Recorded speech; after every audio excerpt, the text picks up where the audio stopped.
तब लोगों ने ज्ञान के तहत इस बात को कहा कि जो शिव ने कहा, जो शिव ने दिया, वो भक्ति धारा दी, प्रेम का मार्ग दिया। जो शिव ने कहा, जो शिव से आया, उसे कहा गया आगम। विषय भारतीय आध्यात्मिक धारा में आगम। किताबें भी कहती हैं कि जो शिव ने भगवती को कहा वह है आगम, फिर भगवती ने जो शिव को सुनाया वह हो गया निगम। हम लोग आगम निगम के लफड़े में नहीं पढ़ने जा रहे हैं, लेकिन जो शिव ने कहा वह हो गया आगम। यानी भक्ति धारा का नाम धीरे धीरे अब आगम हो रहा है। साहित्यिक नाम अब चेंज कर रहा है, प्रेम को नाम दिया जा रहा है। भक्ति धारा अब आगम के रूप में परिणत, दर्शन में उसको कहा जा रहा है कि आगमिक धारा है। आगमिक धारा मूलतः भक्ति धारा है। शिव से आई, शिव वक्तृभ्यो, शिव के मुख से जो आया वह आगम है।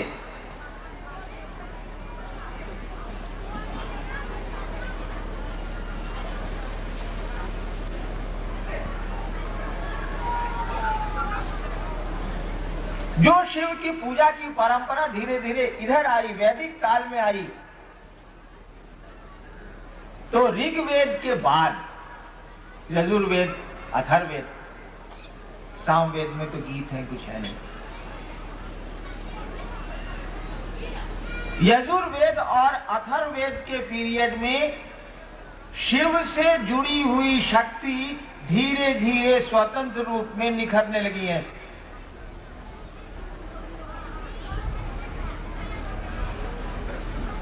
और शक्ति का स्वतंत्र रूप होता चला गया है, वह भी इंडिपेंडेंट अपना पावर रखने लगी हैं। ऐसे इतिहास बढ़ रहा है।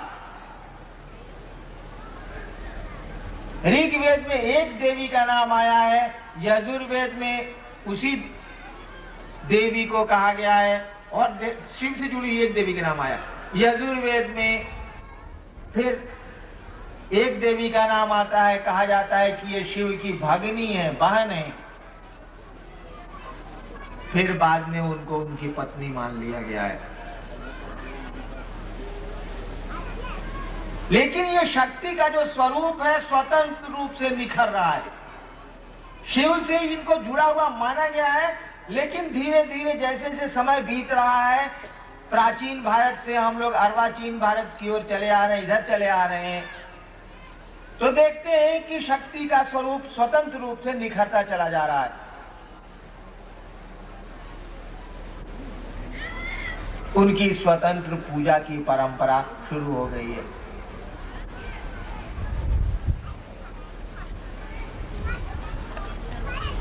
धीरे धीरे क्या हुआ कि सक्षम गुरुओं की कमी होने लगी।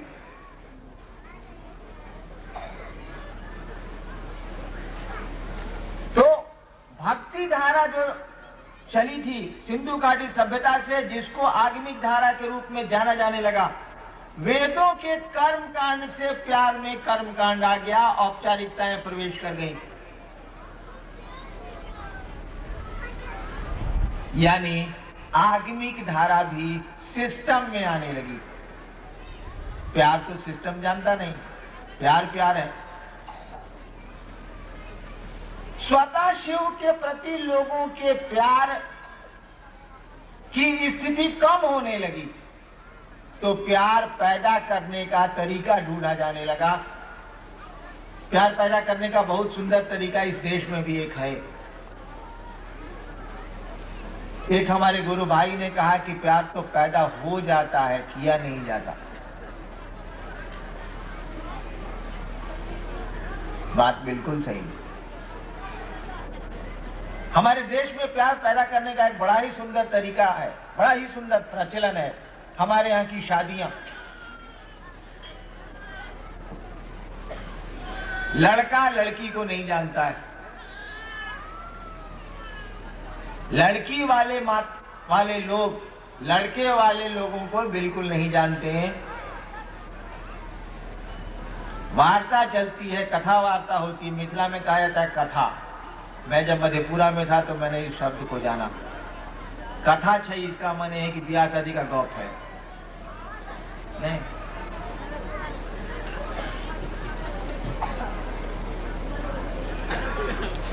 लड़की वाले लड़के वालों से बात करते हैं, शादी की तिथि तय होती है। लड़का लड़की के बारे में कुछ भी नहीं जानता है। लड़के की मन स्थिति, लड़की की मन स्थिति, दोनों का परिवेश भिन्न है। न लड़की लड़के को जानती है, न लड़का लड़के को जानता है। दोनों की स्थितियां और परिवेश भी भिन्न भिन्न है।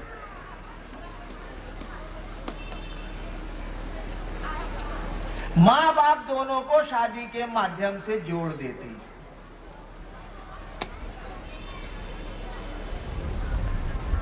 माँ बाप दोनों को शादी के विवाह के उत्सव में दोनों को जोड़ देते हैं, शादियां करा देते हैं।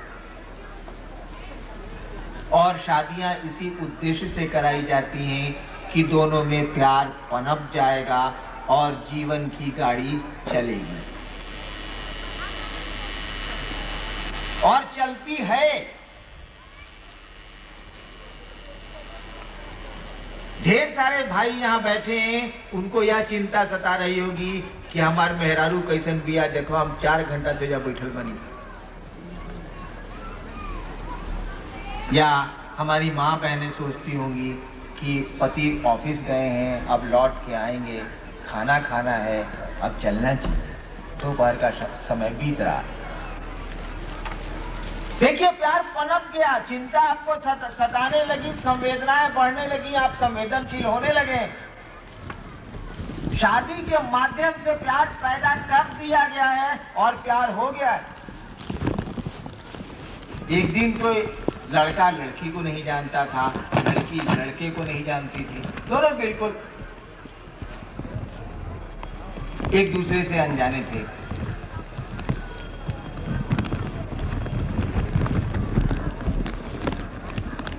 तो जब शिव से स्वतः प्यार करने की मना स्थिति में कमी आने लगी लोगों को, इसमें सहारा दिया वेदों के कर्म कांड में। वह आगमिक धारा भी कर्म कांड की ओर बढ़ने लगी, बढ़ती गई और मध्ययुगीन भारत में आके 10वीं शताब्दी तक आते आते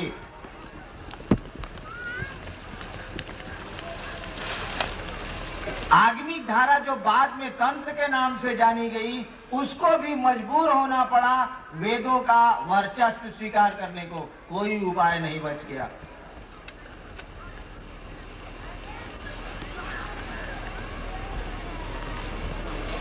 वह भक्ति धारा धीरे धीरे तंत्र के रूप में जानी गई और तंत्र में शक्ति की पूजा का बाहुल्य हुआ, उसकी प्रधानता बढ़ने लगी।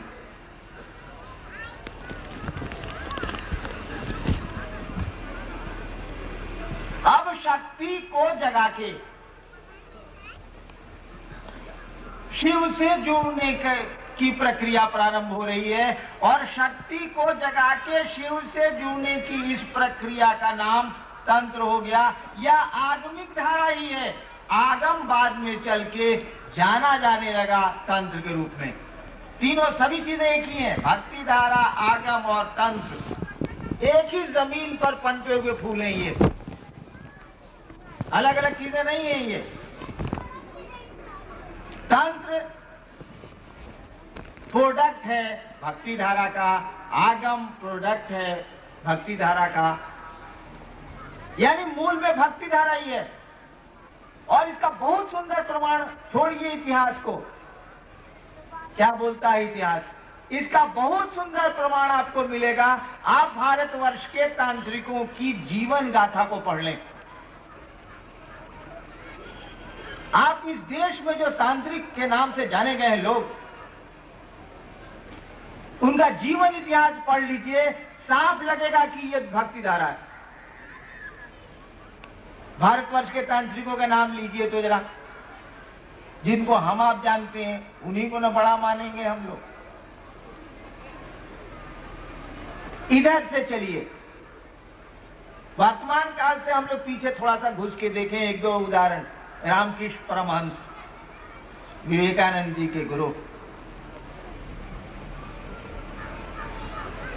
जीवन शुरू किया कर्म कांड से।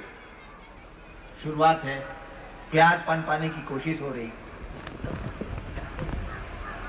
और आ गए कहां? बिल्कुल प्रेम में, भक्ति में। अपने शिष्य विवेकानंद को कहते हैं नोरेन मां डाकचे, नरेंद्र मां आवाज देती।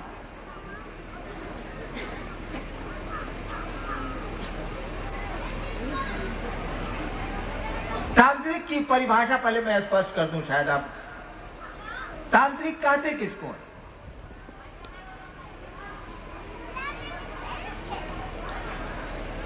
जो शिव और शक्ति से प्रेम करता है उसे ही तांत्रिक कहते हैं।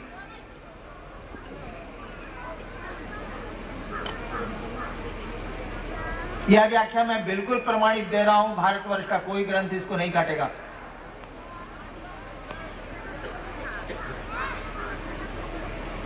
योग से जुड़ा हुआ विज्ञान है हमारे यहाँ, बहुत बड़ी पुरानी पुस्तक है हम लोगों के पास, विज्ञान भैरव तंत्र। विज्ञान भैरव तंत्र में 112 योग की विधाएं हैं, तंत्र की विधाएं उसमें नहीं। वैसे तंत्र की क्या विधा होगी, प्यार की कौन सी विधा होती? विज्ञान भैरव तंत्र की शुरुआत में भगवती पूछती हैं शिव से,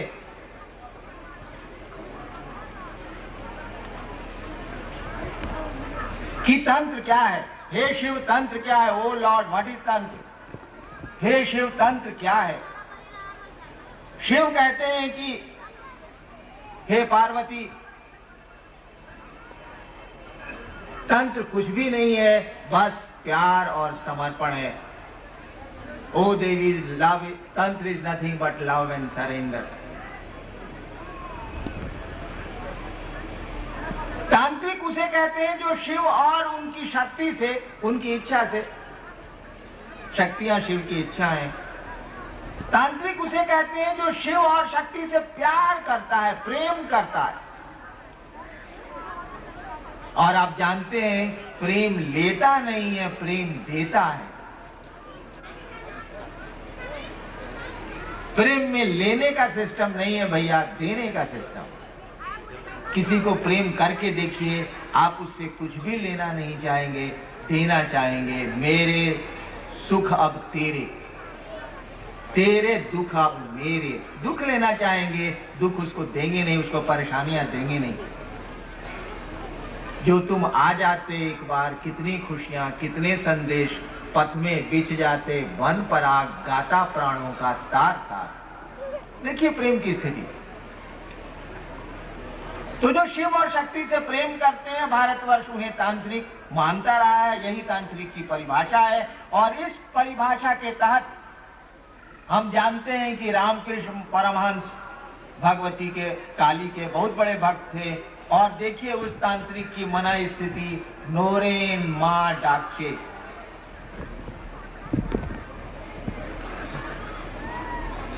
चलिए दूसरे तांत्रिक को, ठीक उसी कालखंड में एक और तांत्रिक पैदा हुआ है बर्दवान में, बंगाल के राम प्रसाद, कमलाकांत पुजारी थे काली मंदिर बर्दवान के। वो बंगला में ढेर सारे गीत हैं कमलाकांत के। आज भी आप बर्दवान के उस वो जो उनका बर्दवान की महारानी थी, उनका जो मंदिर है, आप जाएंगे तो देखेंगे कि वो कमलाकांत जहाँ बैठा करते थे वहाँ आदमी की खोपड़ी रखी है और चिमटा रखा है, ढेर सारी चीजें उनकी रखी हैं।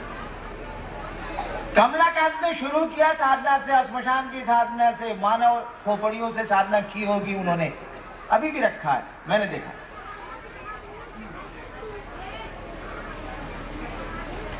और कमलाकांत कहते क्या है?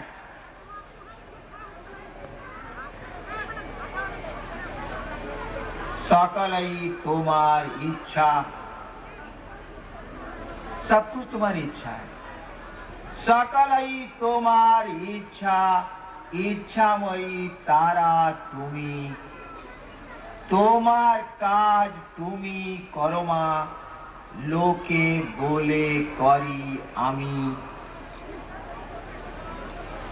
দেহ যন্ত্রে তুমি যন্ত্রী মা, দেহ রথে তুমি রথী,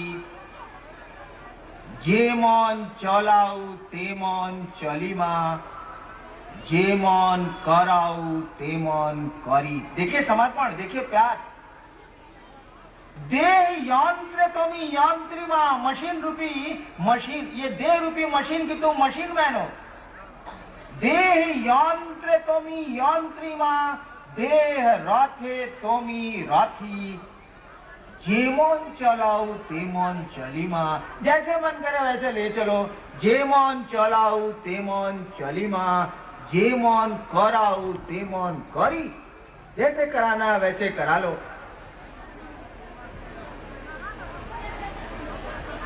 देखिए यहाँ केवल प्रेम है और कुछ नहीं है। पूजा के सामान में आदमी की खोपड़ी भी मिल रही है, कमलाकांत जहां बैठे हैं आज भी रखी है बर्धमान के उस काली मंदिर में। और कमलाकांत कह क्या रहे हैं?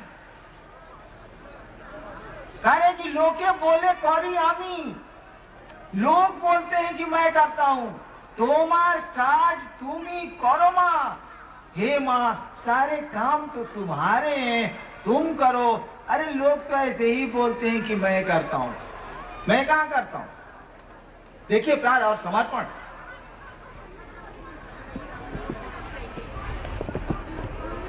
और उदाहरण चलिए, एक और उदाहरण देखिए, वामा खेपा, बंगाल तारापीठ। वह मां का दीवाना है। मंदिर में वामा खेपा ने पैखाना कर दिया, मंदिर के पुजारी के पद से उनको हटा दिया गया। प्यार में होश ही नहीं रहा। वामा खेपा बिना तारा के रह ही नहीं सकते। प्यार में ऐसा लगता है कि अपने पॉकेट में रखते हैं वो भगवती को। यानी मैं यह कह रहा था कि तंत्र कुछ भी नहीं है, बस प्यार है। वो सिंधु घाटी सभ्यता से चली भक्ति धारा भारतवर्ष की। इतिहासकारों का यह कहना कि प्राचीनतम भारत में भक्ति धारा थी। आज भी इस वर्तमान काल में भक्ति धारा ही है। आज भी वही प्रेमोपासना है। आज आप घरों में देखें लोग क्या करते हैं, अगरबत्ती जलाया, प्रणाम किया, एक दो स्तुति गाली, देखिए वही प्रचलन है। आज योग घरों में नहीं है, तंत्र घरों में है। तंत्र यानी भक्ति, तंत्र घरों में है, भारत के घर घर में है। अनजाने रूप से है, आप तंत्र की ही पूजा करते हैं। भक्ति धारा भारतवर्ष में पूरे घर घर में फैली है।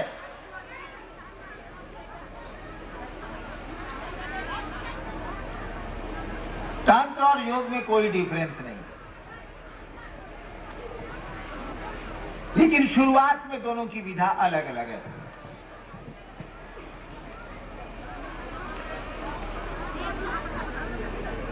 तंत्र शब्द का अर्थ है फैल जाना, तन्ना, तनु धातु से बना है, एक्सपेंशन। तंत्र शब्द का अर्थ है तन्ना, फैलाओ, इतना फैलाओ कि परमात्मा के मन के बराबर व्यक्ति का मन हो जाए, जीवात्मा का मन हो जाए। योग का भी यही अर्थ है, जुड़ जाना। Plus of the unit mind with the cosmic mind. योग का भी अर्थ है अपने को परमात्मा से जोड़ देना। लेकिन दोनों में थोड़ा सा शुरुआत में अंतर है। भक्ति धारा ने कहा कि प्रेम में तो कुछ छोड़ने और पकड़ने की जरूरत ही नहीं है। आप मुर्गा खाइए तब भी किसी से प्रेम कर सकते हैं। भाई अपने बेटे से प्रेम करने में मुर्गा कहां से दिक्कत पैदा करता है? आप प्याज लहसुन नहीं भी खाइए तो अपने बेटे को प्रेम करने में कहां असुविधा पैदा होती है? आप लाल कपड़ा पहनिए या साधु का बाना पहनिए या पैजामा पहनिए पहनिए, भाई पत्नी से प्रेम करने में पतलून कहाँ आड़े आती है? प्रेम तो मन की चीज है, भीतर की चीज है। तो प्रेम में तो कोई वासना हो ही नहीं सकती, कोई रुकावट हो ही नहीं सकती। भक्ति में कोई रोक टोक है ही नहीं। भारतवर्ष की प्राचीनतम भक्ति धारा जिसमें कि प्रेम की बात थी, सब जात धर्म को भी तंत्र नहीं माना है, भक्ति धारा ने भी नहीं माना है। हमारे यहाँ सूफी संत हुए हैं, इसी भक्ति धारा के वो सब सारे लोग हैं। मुंगेर में मैंने कही थी कहानी, या कहा वो हमारे बहुत महान सूफी संत हुए हैं मंसूर, जिन्होंने अनल हक कहा जाता है कि मंसूर एक बार बैठे थे, टोपी पहने बैठे थे। एक आवाज आई, वो खुदा की आवाज थी, रूहानी आवाज थी। वो मंसूर टोपी बेचेगा?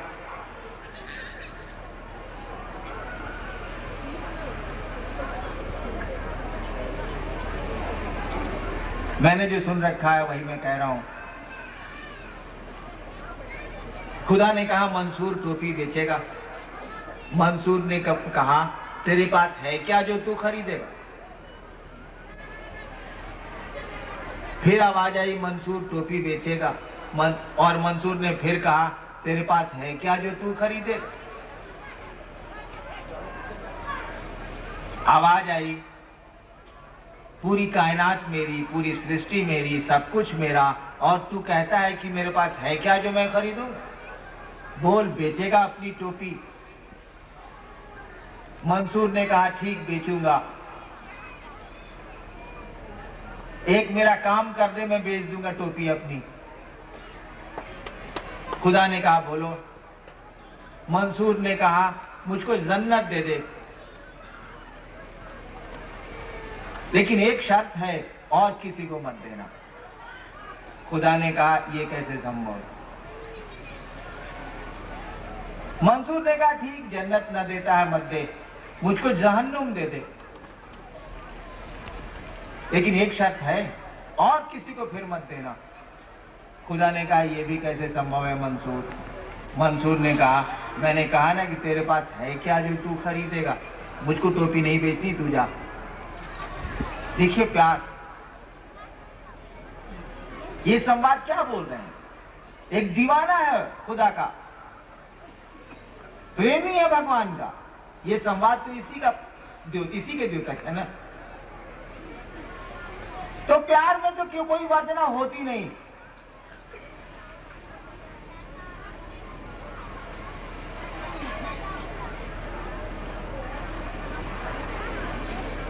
लेकिन पातंजल ऋषि के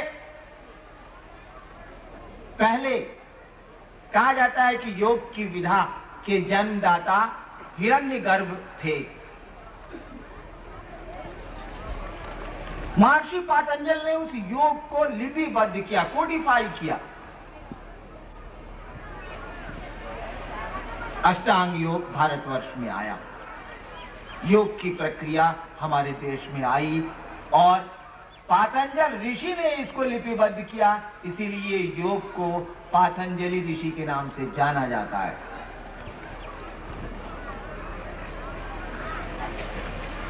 योग का पहला सिद्धांत बना कि भाई मन से परमात्मा को जुड़ना है। मन बहुत चंचल है, इसीलिए मन को नियंत्रित करो। चित्त वृत्ति निरोधा योगा। संस्कृत मुझको नहीं आती, सुधार कर लेंगे आप। चित्त वृत्तियों का निरोध योग है, यानी मन को कंट्रोल करो। ब्रह्मचर्य करो, अस्तेय करो, अपरिग्रह करो, यम नियम जो है उसके 10। योग ने शुरू किया कि अब तुम अपने मन पर नियंत्रण करो। प्याज लहसुन मत खाओ, क्योंकि पचने में गरिष्ठ होता है, 48 घंटे में पचता है, और यह मन को विचलित करेगा। कहा कि भोजन पर नियंत्रण करो। गरिष्ठ भोजन शरीर में प्रभाव अपना डालते हैं और शरीर से मन जुड़ा हुआ है, इसीलिए मन भी प्रभावित होगा। संयमित जीवन के साथ चलो। योग ने शुरू किया कि चित्त वृत्तियों का निरोध करो, मन को नियंत्रित करो और तब परमात्मा से जुड़ो। मन को नियंत्रित करो और तब परमात्मा से जोड़ो। योग की विधा इस पर चली।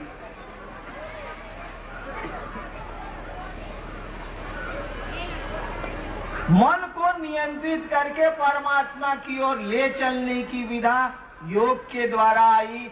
ठीक उसी जगह पर एक और विधा चल रही है, प्रेम की धारा। जहां प्रेम पैदा हो गया वहां मन तो स्वतः नियंत्रित हो गया। कई बार मैंने वो कहानी कही है कि एक साधु एक गांव के बाहर ठहरा था, बहुत दिनों से रह रहा था। शाम का समय था, गांव में लाउड स्पीकर बज रहा था। एक लड़का उस साधु के पास आया, कहा कि बाबा मेरा एक काम कर दीजिए। वह साधु अपने शिष्यों से बातें कर रहा था। साधु ने कहा बोलो बेटा क्या बात है। साधु उसको जानता था, गांव के बाहर रहता था, इसलिए सबको जानता था वो। साधु ने कहा बोलो बेटा क्या बात है। उस लड़के ने कहा बाबा ये जो माइक बज रहा है, ये जो लाउड स्पीकर गाना बज रहा है, वहां आज एक शादी होने वाली है। साधु ने कहा मुझको पता है, उसको भी निमंत्रण था, मुझको पता है। लड़के ने कहा कि बाबा इस शादी को रुकवा दीजिए। साधु ने कहा क्यों? कहा कि जिसकी शादी होने जा रही है उस लड़की से मैं प्रेम करता हूं, और अगर आज ये शादी हो गई बाबा तो सुबह मेरी लाश मिलेगी, मैं खुदकुशी कर लूंगा। साधु ने कहा देखो मैं उस लड़की को भी जानता हूं, तुमको भी जानता हूं, उससे सुंदर लड़की से मैं तुम्हारी शादी कराऊंगा, वादा मेरा। उससे अच्छे घर में तुम्हारी मैं शादी कराऊंगा, या मेरा वादा रहा। तुम जाओ सो। अब तो शादी होने जा रही है, संभव ही नहीं। लड़के ने कहा बाबा अब क्या मेरी आप शादी कराएंगे, सुबह मेरे श्मशान मुझको ले जाने की आप तैयारी करिए। साधु ने अपने शिष्यों से कहा देखो इसे कहते हैं प्यार। उस लड़की से इसको प्यार है और यह अपना जीवन समर्पित करने जा रहा है।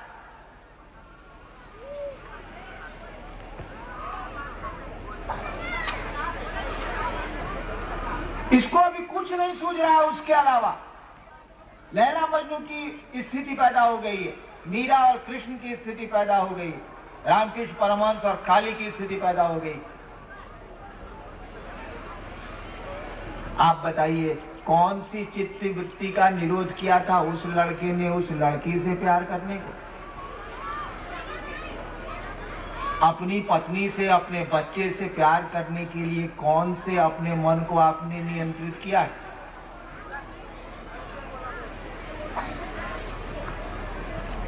भारतवर्ष में प्राचीनतम काल से चली आ रही यह विधा प्रेम की,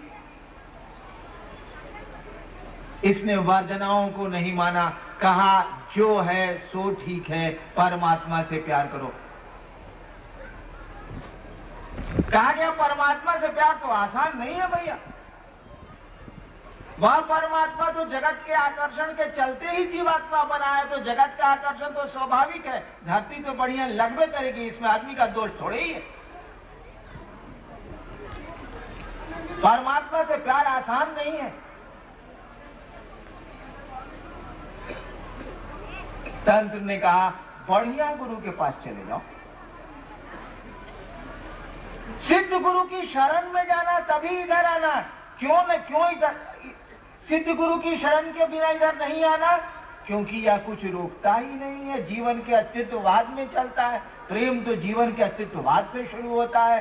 तंत्र प्रेम की ही धारा रही है, तंत्र प्रेम का ही बाद में नाम हुआ है, भक्ति धारा का ही ऑफशूट है, ये उसी का ब्रांच है, उसी की टहनी है ये।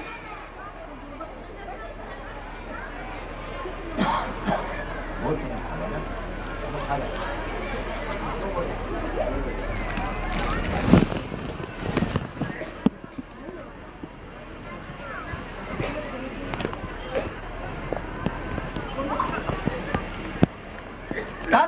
भक्ति धारा का ही बाद में नाम पड़ा है।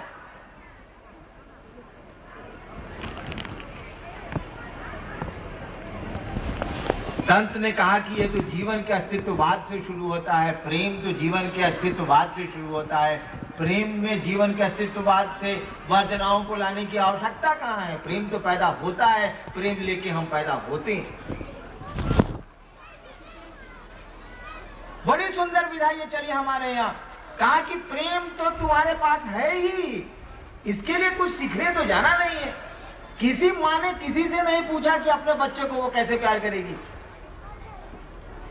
किसी पति ने किसी से नहीं पूछा कि वो अपनी पत्नी को कैसे प्यार करेगा। किसी पत्नी ने किसी से नहीं पूछा कि वह अपने पति को कैसे प्यार करेगी। यह तो जन्मजात है, कॉन्जेनाइटल लेके आदमी पैदा होता है। जैसे भय साथ पैदा होता है, प्रेम भी साथ पैदा होता है। भय, प्रेम ये सब मनोज वृत्तियां हैं, मन के साथ ही पैदा होती हैं, जन्मती हैं।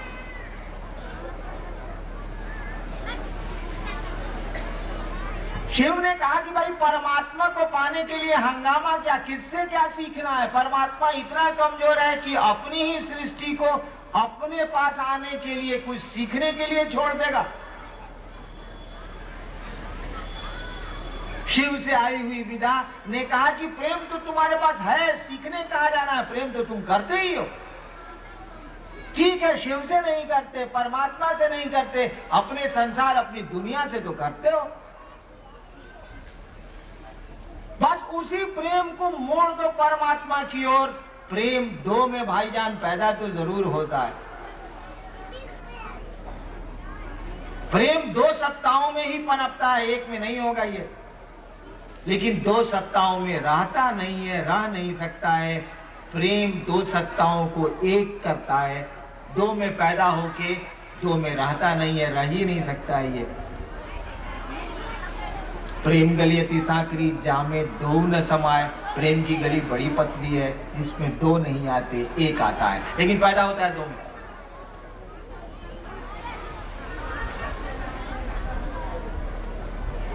भारतीय आध्यात्मिक धारा में आई हुई यह विधा, प्रेम की धारा, ये भक्ति धारा, ये तंत्र की धारा, ये आगम की धारा,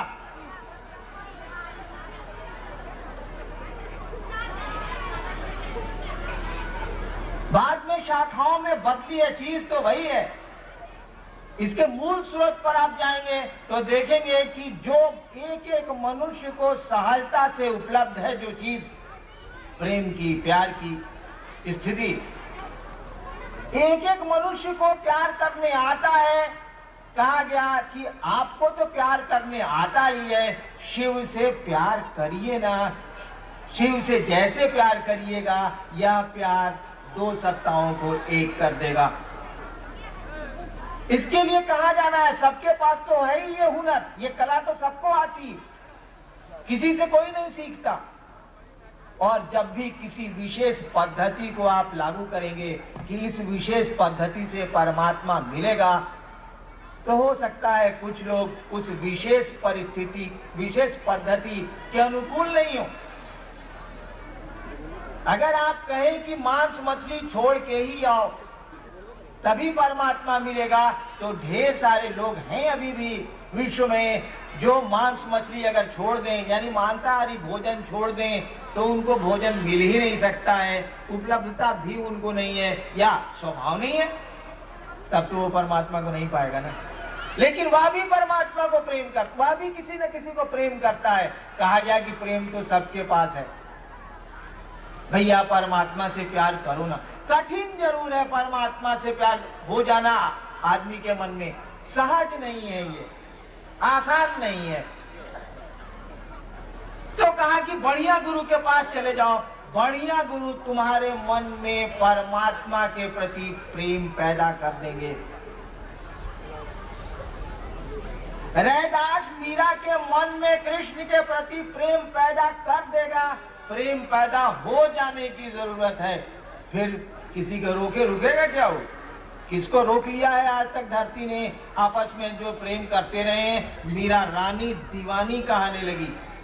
शब्द देख लीजिए, मीरा रानी दीवानी कहाने लगी, वह तो गली गली हरि गुण गाने लगी। कहाँ रोका किसी ने? एक रैदास ने मीरा के मन में कृष्ण के प्रति प्यार पनपा दिया, अंकुरित कर दिया। मीरा को कोई रोक नहीं सका। मीरा रानी दीवानी कहाने लगी। तंत्र ने कहा, आगमिक धारा ने कहा, भक्ति धारा ने कहा कि बढ़िया गुरु के पास चले जाओ, वे तुम्हारे मन में शिव के प्रति, परमात्मा के प्रति प्रेम पैदा कर देंगे, प्रेम अंकुरित हो जाएगा। फिर क्या कहना है, किसके रोके रुकेगा, कौन सी विधि की जरूरत है। हम लोग भी यही कह रहे हैं कि भैया शिव से बड़ा गुरु तो नहीं है। यह बात तो आप हमसे ज्यादा अच्छी तरह जानते हैं। यह देश बहुत बढ़िया से इस बात को जानता है कि शिव गुरुओं के गुरु हैं, जगत गुरु हैं, आदि गुरु हैं। हम लोग कह रहे हैं कि उस गुरु के प्रति अपना शिष्य भाव, उस गुरु के प्रति अपना शिष्य भाव पैदा करिए, अंकुरित करने का प्रयास करिए। वह गुरु आपके मन में परमात्मा के प्रति, शिव के प्रति प्रेम अंकुरित कर देंगे। गुरु का यही काम ही है, अंकुरित कर देंगे। प्रेम अंकुरित होने की जरूरत है। फिर तो न गुरु की जरूरत है, न किसी की जरूरत है, न किसी प्रक्रिया की जरूरत है, न किसी पद्धति की जरूरत है।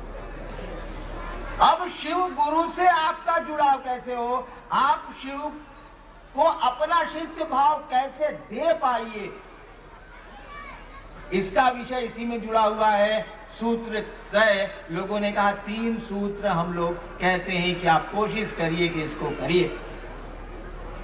समयाभाव है, 3 सूत्रों पर फिर हम लोग बात करेंगे। अब मैं आग्रह करूंगा मेरे अनुराग भैया आप ही आपसे बातें करें। तब तक के लिए आप सबों को मेरा प्रणाम।